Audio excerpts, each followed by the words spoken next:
The next thing, we need not to urge the state school board to urge school boards not to teach CRT. It needs to be passed by law. I'm supporting legislation. We'll be bringing legislation, my legislative package, to ban critical race theory in Georgia. Outlaw it. So Mr. School Board, remember, you know this. The CRT, I call it the crazy race theory. It teaches racism. It tells a little white boy that you're superior, a little black boy that you're inferior, and then also it tells a little black boy that it's the little white boy's fault of what happened 400 years ago. That's teaching racism. It needs to be banned, outlawed. That's a better term so you get my point. Outlawed, against the law to teach it. Second, constitutional carry. We're going to protect our arms in Georgia, the right to bear arms. The governor promised he was going to do it, he didn't do it. Next thing, immigration. Now our governor campaigned in 2018 with a truck and an empty shotgun and said he was going to round up the illegals. He hadn't even round up his own office yet. Out in Texas this week, taking a photo off with the governor, with the other governor. He joined these other governors. First of all, wouldn't you like to have a line that says, other governors follow the lead of Georgia's governor? Lead, not follow. Now, he takes a photo out down there, when right here at home, because he agreed and supported Joe Biden bringing unvetted Taliban Afghanistans to Georgia, they're coming into Hartsfield Airport while he's out there in Texas hanging out taking photo ops. But he said that he's tough on illegals, and he supported those unvetted Taliban folks who are bringing in and marrying underage girls, which would be against the law here. They don't have a mask, they don't have a vaccination, they don't have an ID, they just come in. But look what they want to do to us. Where's our governor standing up for our freedoms? We're losing our freedoms now. We're going to have a 159 county audit. I sent to all the elections registrars from across the state, save those records because the state law, Madam Representative, I'm going to give you a good bill. The state law right now for ballots require that you keep them 24 months. They need to be kept at least 4 years. Amend the law, you just change a number 2 to a number 4. Now, who can disagree with that? Keeping those ballots, because I can tell you, they're trying to run the clock out so we can't do an audit and go back and check and see what happened. They should be reserved. The basic open records request is up to 5 years. But ballots should be preserved at least 4 years. Easy bill. Should be a bipartisan bill. Now, you'll see where the rhinos are, and you'll see where the Democrats are when it comes to election integrity. Now, watch that. Next thing.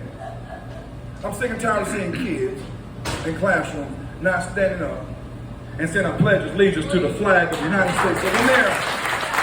Exactly. Every kid in Georgia should be doing that. Because I tell you, they're teaching to hate the flag. And how are you going to defend that flag when you've been taught to hate that flag?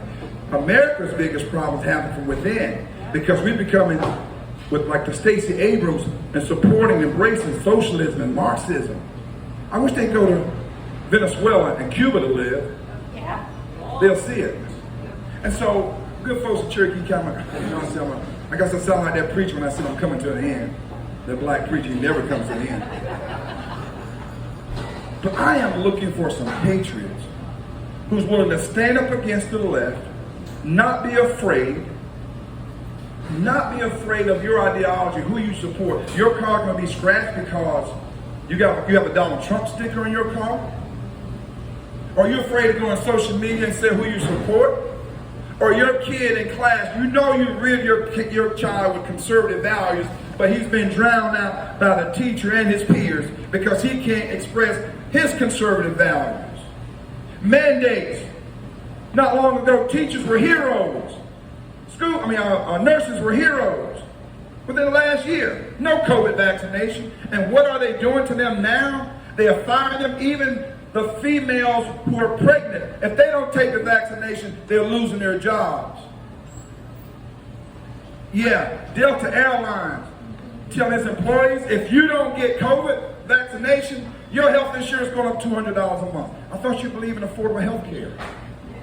Folks, I didn't come up here to waste y'all's time. I came up here to open y'all's mind. This is happening right here in Cherokee County, right here in this country, this state. Brian Kemp doesn't have the backbone. The liberals are afraid of Vernon Jones because they know they can't play that card on me, whether the ace of hearts or ace of spades.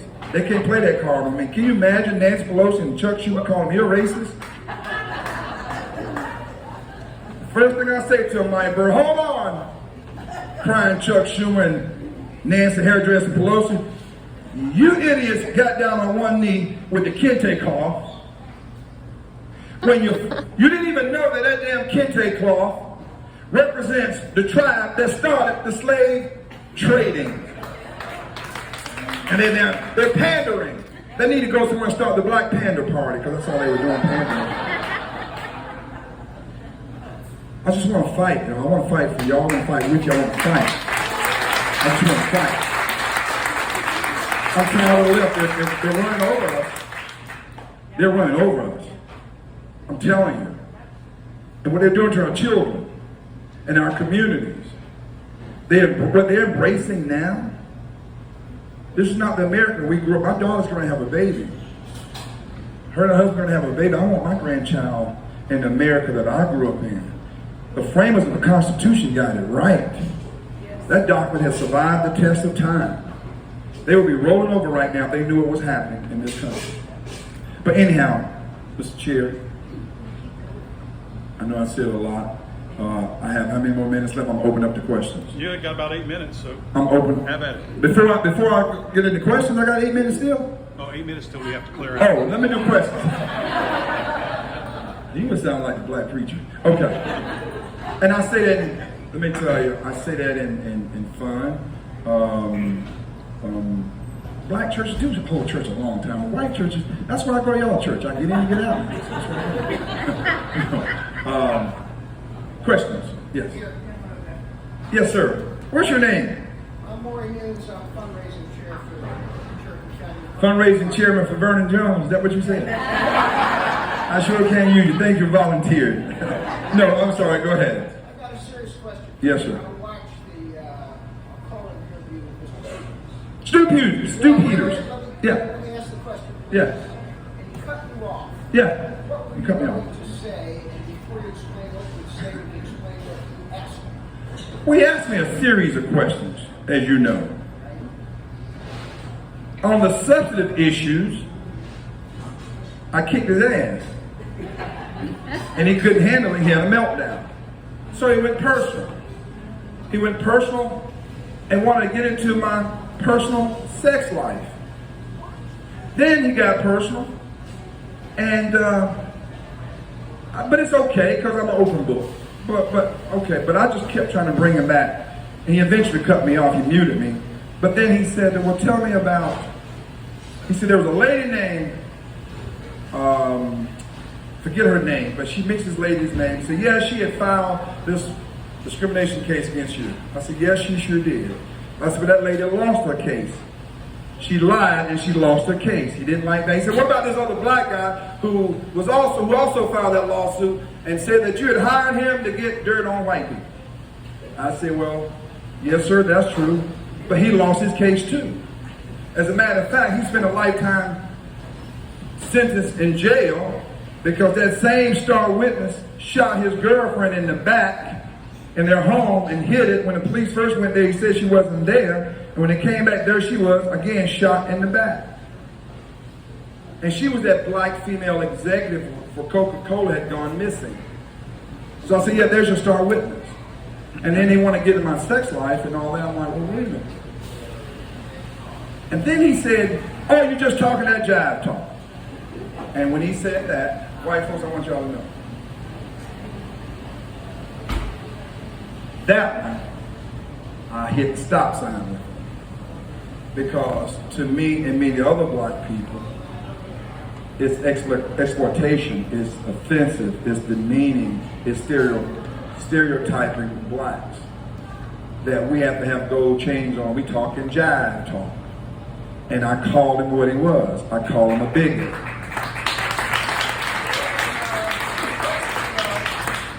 What was needed? What was you trying to say? When I called him a bigot, when I started calling him a bigot, and I said he sounded like Joe Biden, when Joe Biden said that if you ain't black, you don't vote for him. Yeah, I called him a bigot, and I also was saying, wait a minute, you have an issue do you have an issue because I'm African American, I'm in the GOP party? Would you ask a white guest, or would you call a white guest and say to a white guest that they're talking jive talk? Would you say that to them?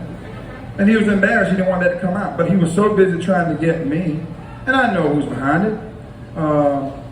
You know, and it's been a lot of people who talked about it, Linwood and that lady Taylor, just fed him, and I guess he felt like he was gonna just knock me out of the box. And I kept trying to say, well, wait a minute, let's talk about the issues that Georgia wants to talk about. Let's talk about CRT. Let's talk about the mandates. Let's talk about the audit. He didn't want to talk about that. And that's what I kept trying to say, but he muted me. So here's what's interesting. You're going to ask me a question when I respond, and I don't respond the way you want me to respond, then you're going to mute me? And then you're going to put that out there, and you edit the video, you twist and make it look like, oh, he said I fled from his show. I didn't flee from his show. I just said if he hadn't muted me, he could have heard me say, listen, I'm not going to subject myself to this. If you want to talk about the issues, let's do it. If you don't, I'm gone. I'm gone. A guy named Stu Peters. His name is Stu Peters. Actually, can I tell you something? I really believe he's a liberal in disguise, because liberals talk like that. I believe he's a liberal in disguise. I don't think he's a conservative. He's a liberal in disguise.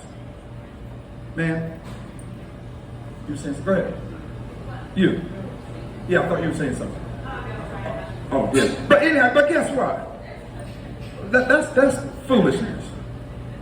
The audit, what happened to Georgia, is important. And I'll tell you this too.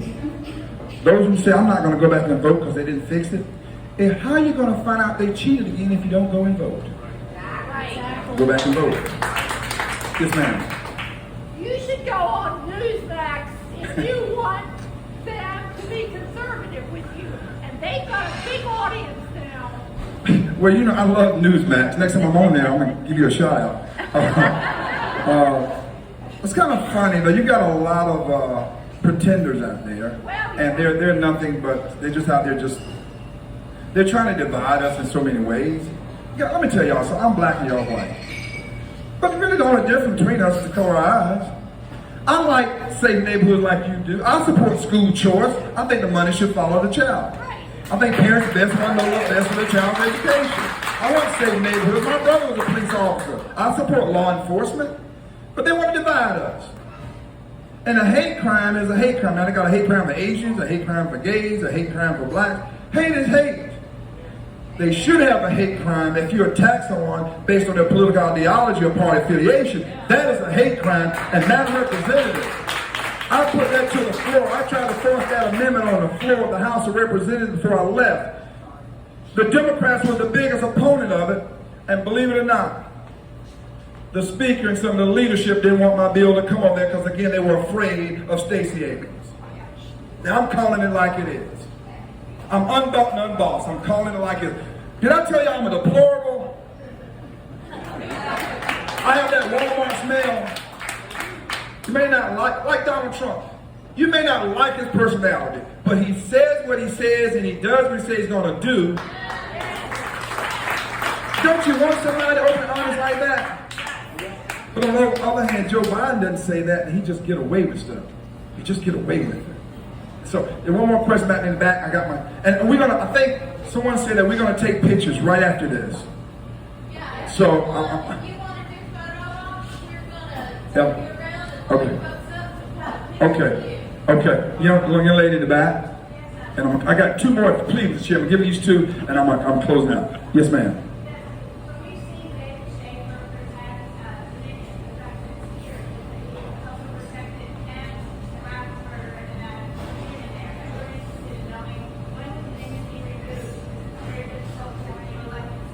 Well, first of all, the legislature is not, Governor Kemp is not going to remove Dominion. But when I become governor, there's a song my sister and I used to dance to my grandmother. We used to do the twist. Hit the road, Jack. Don't you come back no more, no more, no more. Hit the road, Jack. Dominion, they're gonna hear that song. Yes, sir. Young people, yes, young people. So, Mr. Jones, thank you for coming out. My son made an excellent observation about the crowd size here that you've outdrawn President Biden. And so,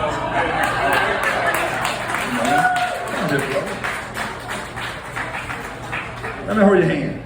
Let me pull you up here, because you know what? Is that your dad? You can speak for yourself. You know why I pull them up here? Because two things the Republican Party don't do.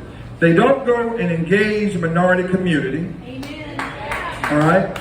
And the minorities they're conservatives. See, they know the Democrats are screwing them, but conservatives don't reach out to them because they've been able to win without. I got to tell them now, Republican conservatives, you're fresh out of white conservatives. Just fresh out. You need to get some more people. You got to grow the party. Brian Kemp can't grow the party. I can. Other thing is young people. You always want to say young people. Our future young people are our president. This young man is here now. He's our president. He's a keyboard warrior. There's a lot of those 18-year-olds that vote now. But I just want you to, your dad, I'm glad you're your dad. But yes, I wanted to highlight you. So you say what you asked me. What you want to ask. You share what you want to share. You got to get young people the involved. first time he's quiet.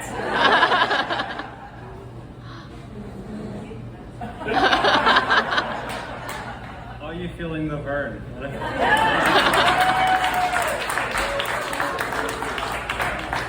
He's going to make a promise, right? Just say how you feel. Yeah, that's not bad. Here. And How old are you? I'm 13, almost 14, and I listen to a lot of politics, and I pretty much, and I'm a big supporter of the Republican Party, and I love the conservatives, and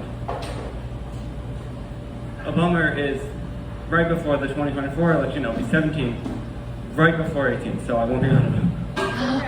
But you've been influenced. You've been influenced. Yeah. Yep. He may not be able to vote, but he'll be able to influence. Thank you. I just pull him up here because when you get him involved, see, y'all are old. He and I are young. You got to get young people in here. So thank you, okay? Keep pushing the Republican conservative agenda. All right, thank you, young man. Thank you so much. I want to thank those who own this establishment and all those who work here today. Thank y'all for letting us be here. I really appreciate it. And everybody, mimosas are on the chair.